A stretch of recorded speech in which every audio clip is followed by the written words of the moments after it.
बहुत समय पहले की बात है। एक छोटे से गांव के पास एक घना जंगल था। उस जंगल में एक विशाल वटवृक्ष था, जिसकी शाखाएं इतनी फैल चुकी थी कि वह पूरे क्षेत्र को छाया प्रदान करता था। वटवृक्ष के नीचे एक साधु अपनी साधना किया करता था। वह साधु अपने तप और धैर्य के लिए पूरे गांव में प्रसिद्ध था। साधु ने अपनी सारी इच्छाओं और भौतिक सुखों का त्याग कर दिया था। वह प्रतिदिन सूरज उगने से पहले उठता और वटवृक्ष के नीचे बैठकर ध्यानमग्न हो जाता। वह भगवान से प्रार्थना करता कि उसे सत्य और आत्मज्ञान की प्राप्ति हो। गांव के लोग साधु के प्रति आदर रखते थे और समय समय पर उन्हें भोजन और जल प्रदान करते थे। एक दिन एक स्वार्थी और अमीर व्यापारी उस वटवृक्ष के पास आया।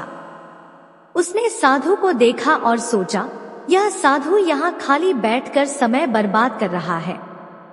अगर यह वटवृक्ष मुझे मिल जाए तो मैं इसकी लकड़ी बेचकर बहुत धन कमा सकता हूँ। उसने साधु से कहा, साधु महाराज, यह वटवृक्ष मुझे दे दीजिए, मैं आपको इसके बदले बहुत धन दूंगा।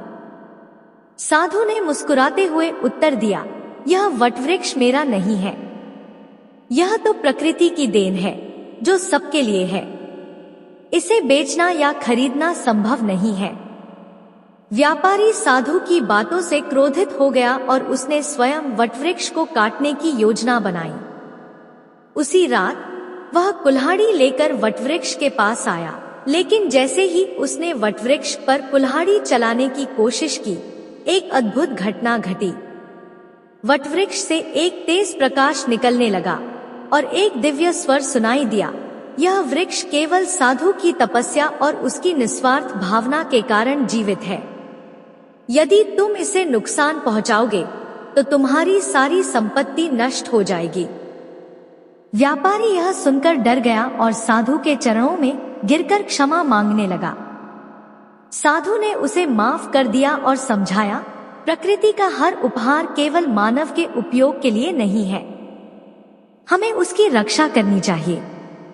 उस दिन से व्यापारी ने लालच त्याग दिया और गांव के लोगों के साथ मिलकर वटवृक्ष और जंगल की रक्षा करने का प्रण लिया।